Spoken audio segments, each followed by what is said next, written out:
You're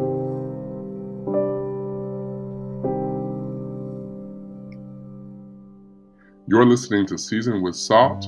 My name is Dominique Beaumonte, your host, and I'm pleased to have you join me today. This is episode 46, and we're going to be talking about justice for Breonna Taylor.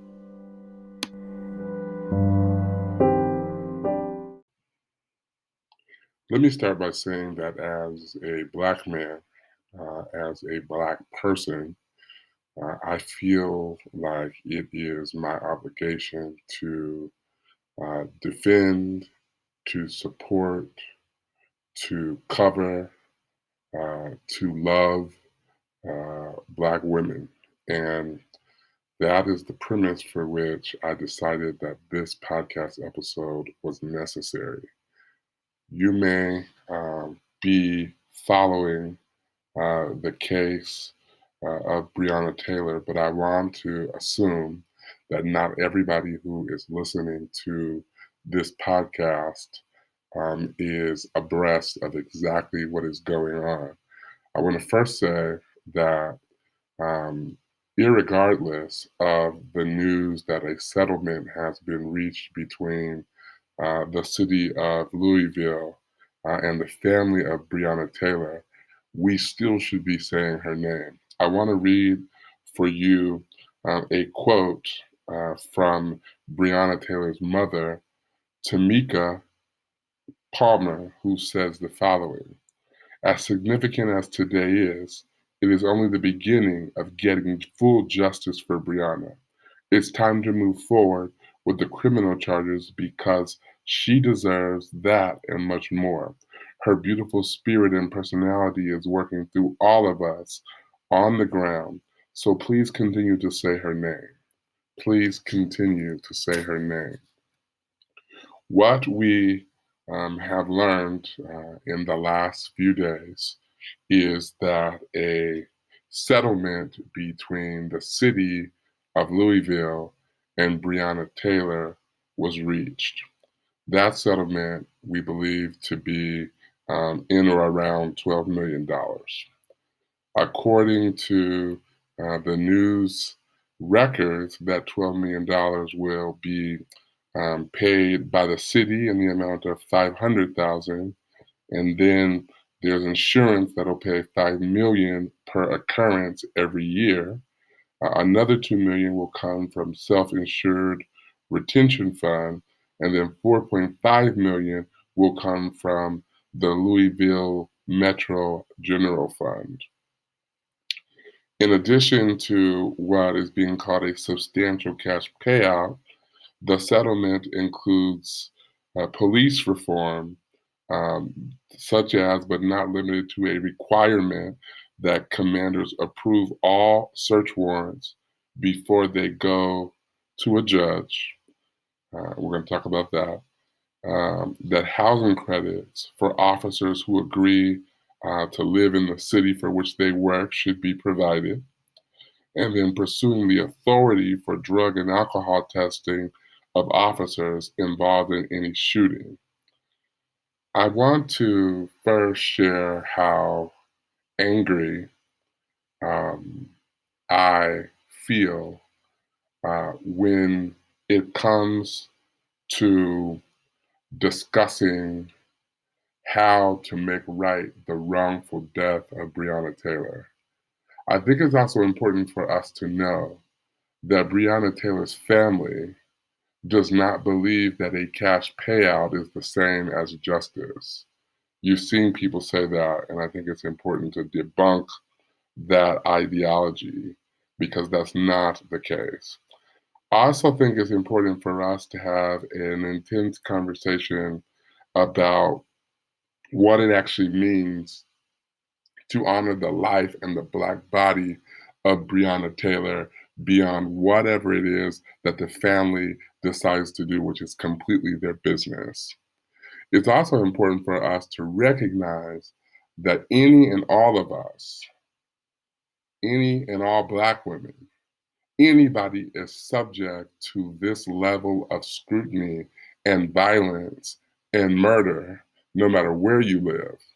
So we have no room or option to be lackadaisical or uh, feeling like the work is complete in this particular case.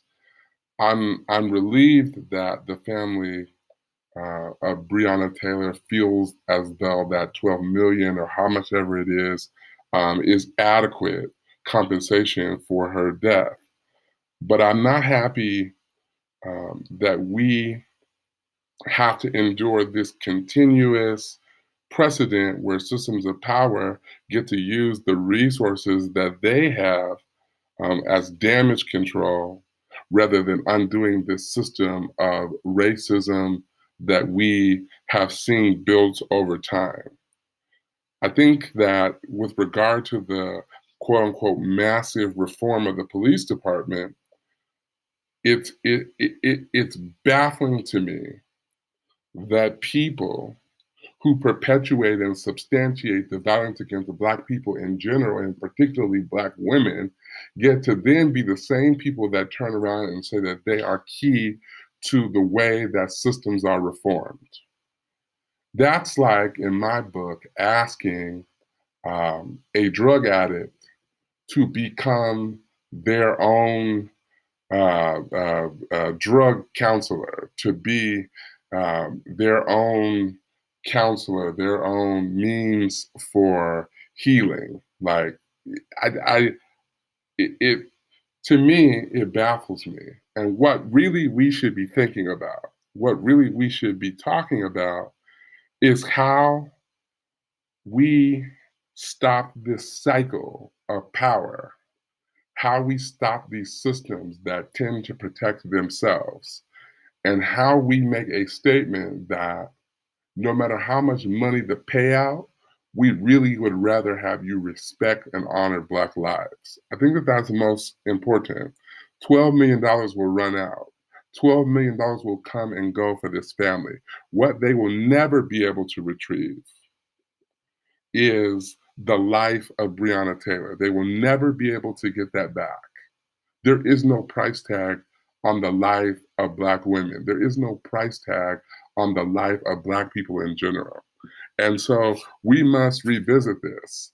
We must not take 12 million as the answer to our challenge universally. I also think that in all of the discussions that we have been having, we have not thoroughly and adequately discussed the impact of the circuit judge, Mary Shaw. Mary Shaw is the judge who signed the no-knock warrant that allowed these officers to enter into the house, the home of Breonna Taylor, and shoot her 8 times. To add insult to injury, Mary Shaw, who needs to be brought to justice, signed 5 no-knock warrants in 12 minutes. Now, what does that say to you? That ought to say to you that this woman with power and influence as a circuit court judge decided that she would put the lives of the people who live in these homes at the scrutiny of a couple officers. She made that decision in 12 minutes. A decision made in less than 12 minutes because she didn't even read any of this, right? If you take the 5 warrants and you divide it by the 12 minutes, it's safe to say she took 2 minutes to she used her privilege and her power, and in her negligence, she signed a no-knock warrant for somebody that wasn't even involved all she had to do was do the adequate amount of research. So I want to say that Mary Shaw, you are not off the hook. As we are saying Breonna Taylor's name, we need to be talking about Mary Shaw. We need to be talking about the role and the misuse of power and her role in place. She also needs to be fired.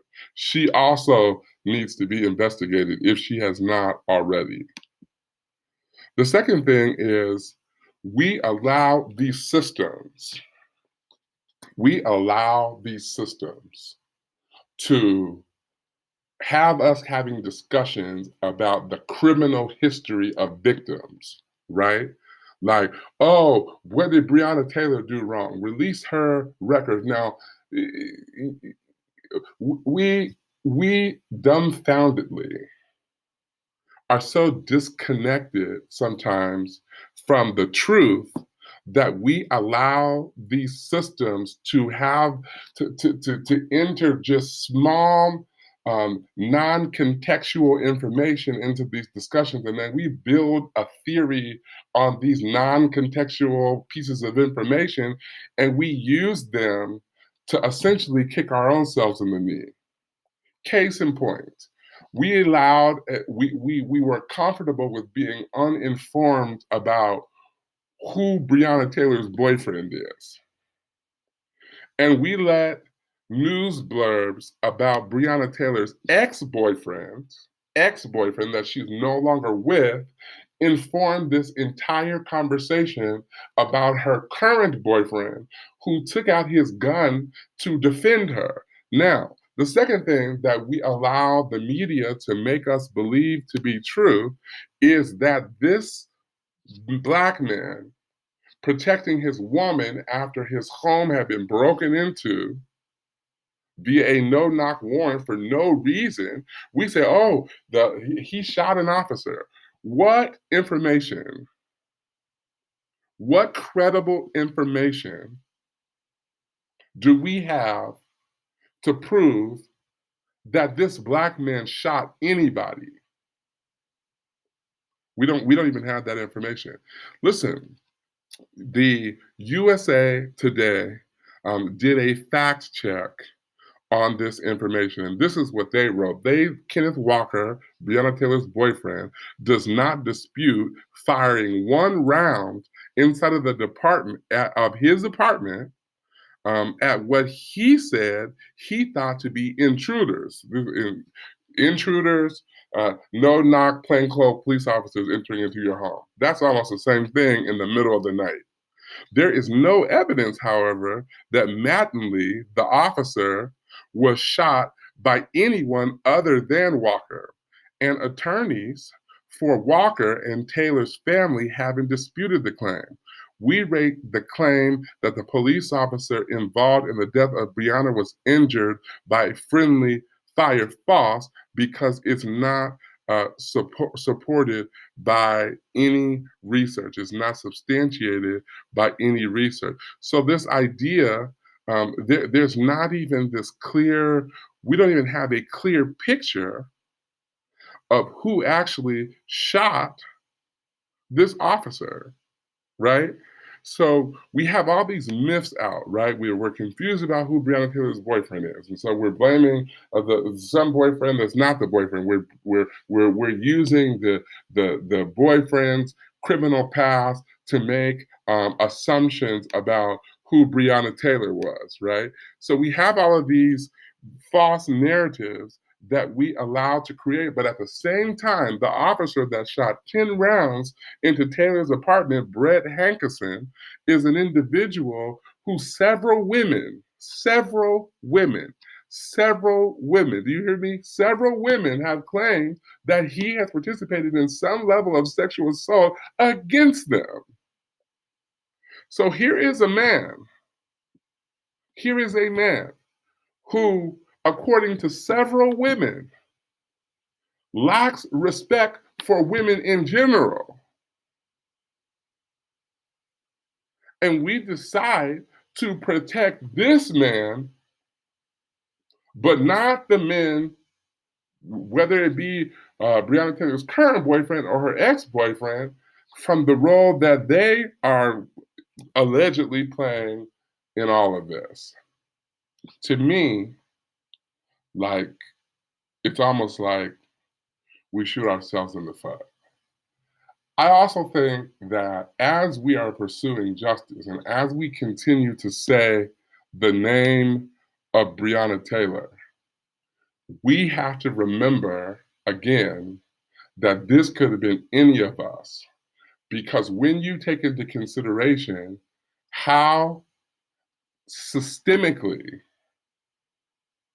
these systems feel about Black life, how Black life, the idea of our lives mattering, has been politicized to the point where white people can say with their own mouth that Black Lives Matter is some type of uh, situation or system that promotes fear and is a challenge to democracy.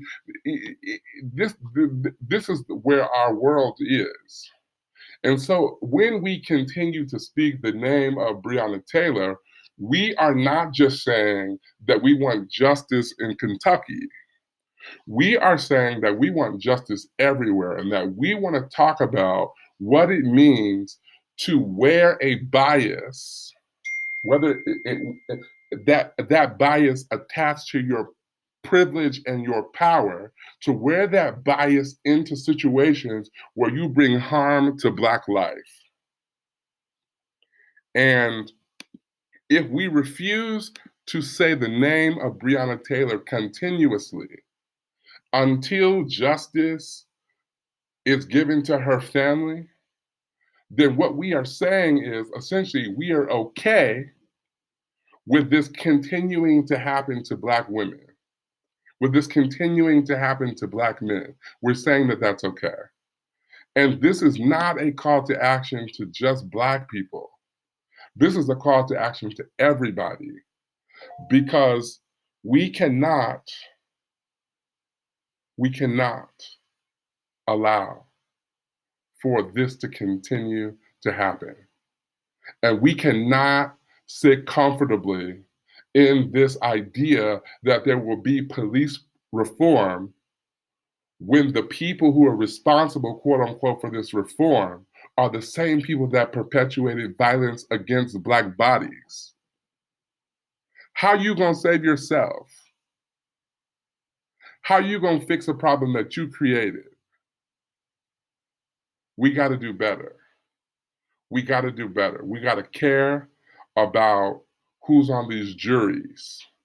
We got to care about the resources needed for this family to pursue justice.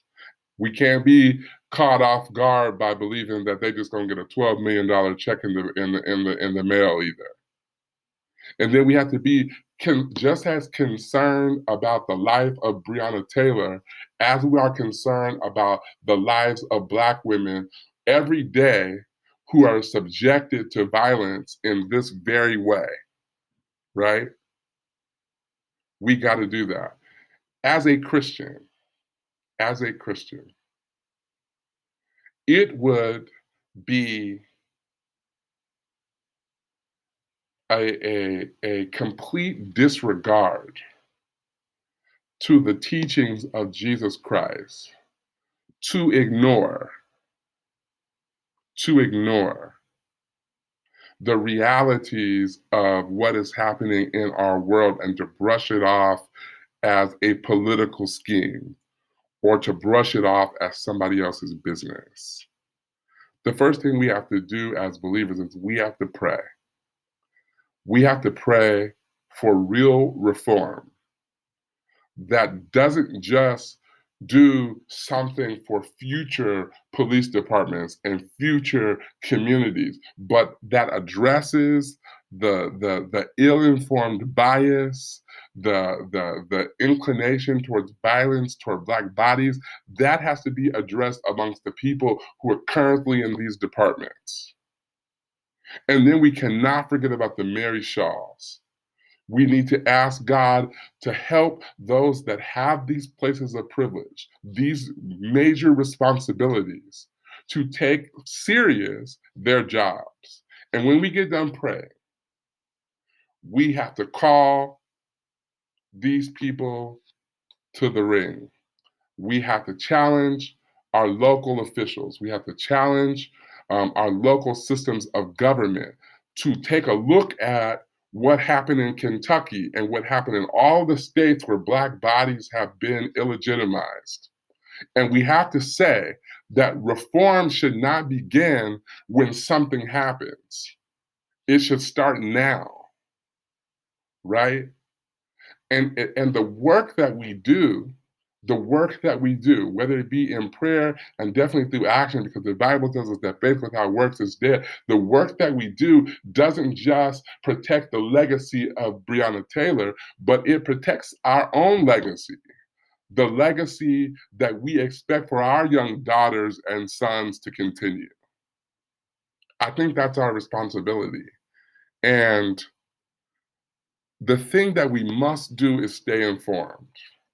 We must go beyond the subject line. We must go beyond the snippet. We must ask the right questions. We must do the fact checking. We must listen thoroughly to the interviews and to the comments. We must not be a people that get all of our news from social media. We've got to do the work to stay informed, because we continuously allow individuals on every level of government to seize power without properly being vetted, right? Without properly asking the appropriate questions about their biases, where they come from, what they believe in. And I wouldn't, I mean, I would never even consider voting for Donald Trump. But if I were to have considered voting for Donald Trump, and something and the thing that would have stopped me from doing that is when he said that he would consider having Daniel Cameron, the Attorney General of Kentucky, be a person considered for the highest court in our land, the Supreme Court. This is the man whose disregard for this Black woman's life has even gotten us to this conversation. This is the man who, while we were wrestling and calling the name of Breonna Taylor, he was off getting married and living his life, right? Trying to become a political powerhouse and be seen by the master. But we don't even have to go there. And so the question is, who voted for him? How did he get there? And so we must take elections on all levels, we must take them all serious. We must consider the impact of these elections. We got to ask questions about who these people are, who are their history, where are they from, what do they believe, and then we have to ask them the hard questions if we don't know the answers, because some folks have been living secretly and haven't been asked these questions, right? And because they haven't been asked the questions, we don't really know what we're gonna get. Ask the person that's running for city council, the school board, if Black Lives Matter, because that's important, because these are the people that are making decisions that impact our community. And so I said all that to say I'm angry, right? And the Bible says that we can be angry but sin not. I'm not gonna sin. But it's a righteous indignation, right? It's a call to action. It's a realization that I can do more. And a part of this discussion is doing more, right? Really being committed to informing people about what is really going on and taking seriously the influence that I have. And I want to encourage you all to do the same.